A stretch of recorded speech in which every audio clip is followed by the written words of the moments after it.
Hello, guys. Welcome to today's lesson. And so, basically, we'll be talking about how to solo using a synth. Yeah, how to be a better synth player, and this apply to playing a role as an aux player. Also, I did a video on that. I did like two videos on that, and we'll still continue with that definitely. I did that with Ubong J Music. Yeah. So we're talking about how to solo, how to be a good synth soloist, yeah. And we'll be breaking a lot down. Not on this song, yeah. We'll touch the song also, but basically we'll talk about how to play better on the synth. So let's dive right in. Yeah. So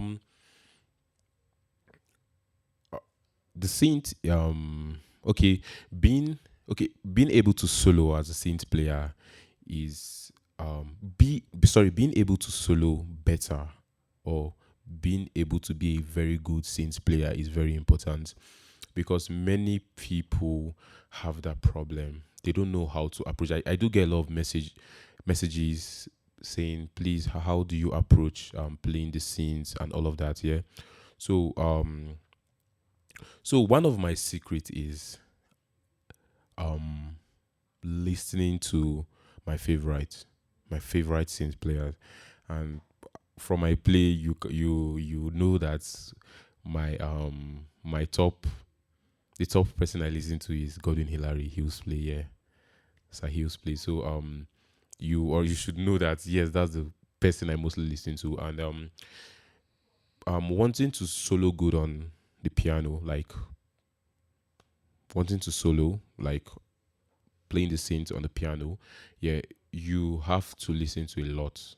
Yeah, you have to draw knowledge from different places. Yeah, I know my top five Hughes play, and Nordstorm guitar. He's a guitarist. He has a lot of melody, lots of melody. I listen to Korean area as well. Dobby Powell, yeah, Dobby Powell in blessed memory. Yeah, I listen to Dobby Powell. Um, so this man has shaped my music, and so let's dive right in. So we were on the song Emailer. Yeah. So the basic way to solo Emailer is, so because, okay, obviously the notes are mi fa so so, sorry, mi fa so so so so so fa mi, right? And that's the most basic way anyone can solo it. Yeah. But to be very honest, to professionals, it's boring. So I can approach these as an intermediate, like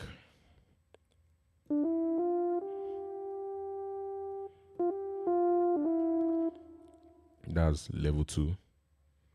Like we said, level one is, sorry,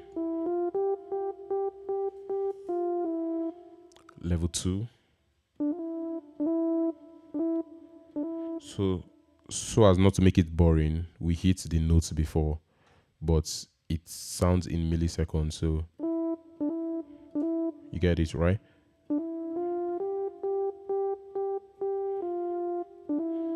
So level three.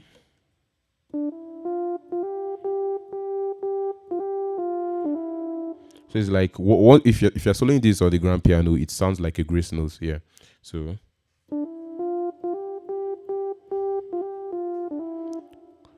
for the fact that you have to hit every note before does not mean you should hit, like, you should you should make it noisy like this. No. You get? So let's go to, that was level two, right? So let's go to level three. So I can do,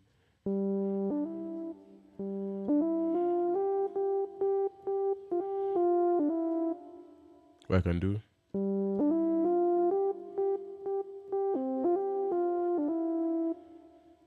You get it, right?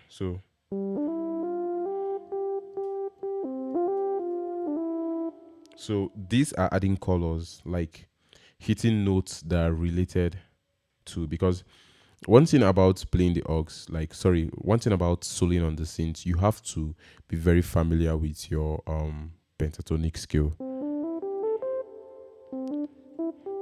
It plays a very, very vital and important role on your synth solo. So I did.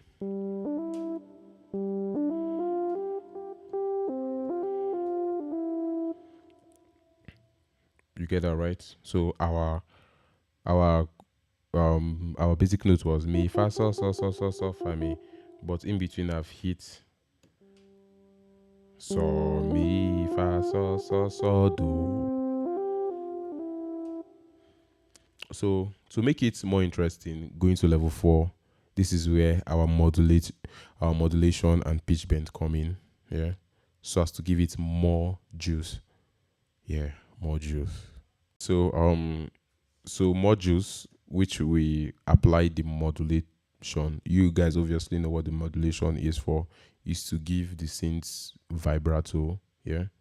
Not to make it sound boring. But you don't use it everywhere. Too much of everything is bad. You that is watching me, you put modulation up, be soloing it to be sounding like Wizard of Oz. So, did you hear that?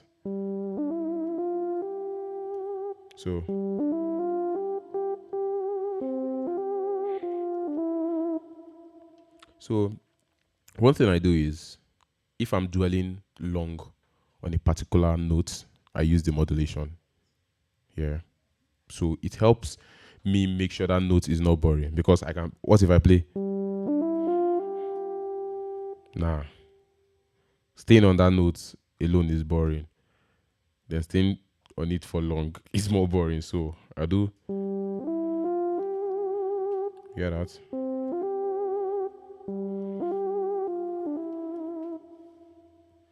So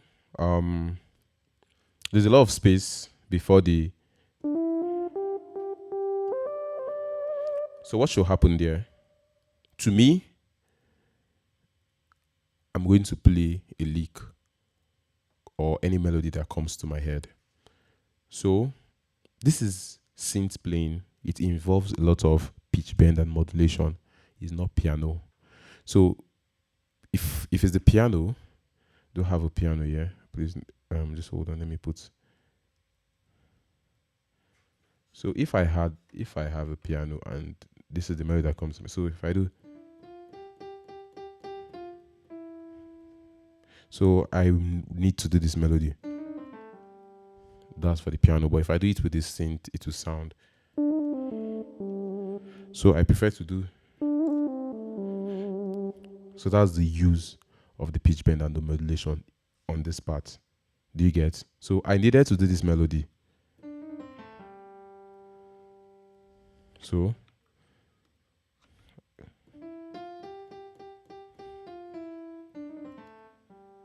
but using the synth, I rather do.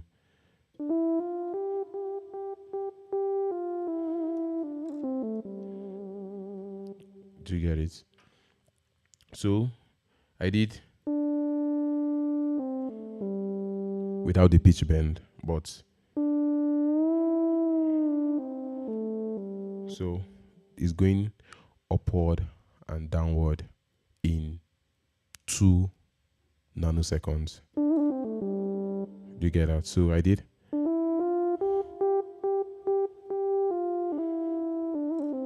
Sorry. So you see, I dwelled on the 5 before moving to anywhere else. So the 5 took about a second rather, and it would be boring, like I said. So I used the modulation. Do you get it now?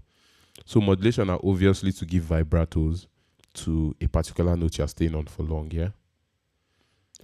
And the pitch bend is to help you avoid moving to another note. So the pitch bend can obviously help you move to another note while you're on a particular note. So I can be on 1 and I'll go to 2 using the pitch bend. I can be on 1, I'll go to flat 7 using the pitch bend. So, like, let's start from the top. So, this is using the pitch bend and the modulation. So,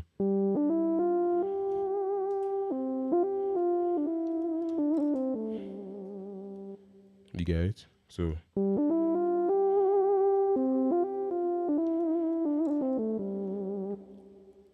one more time. So, okay, so I did. So, I think I did. So, I wanted to do, but no. So, the pitch bend helped me go to the 5.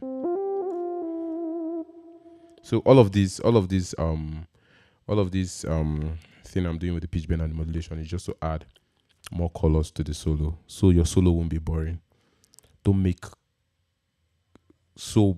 Just make sure while people listen to your solo, they get excited and they expect more, obviously. And this requires you rather listening to a lot of synth solos. Yeah, you can just get someone you like the ones I've mentioned. Yeah, listen to them. You can score also. Yeah. So one more time.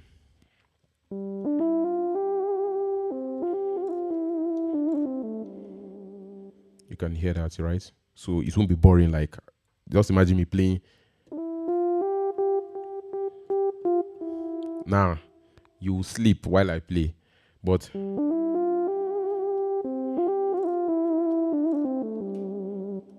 you get that, right? So thank you guys for watching to the end of this video. Yeah.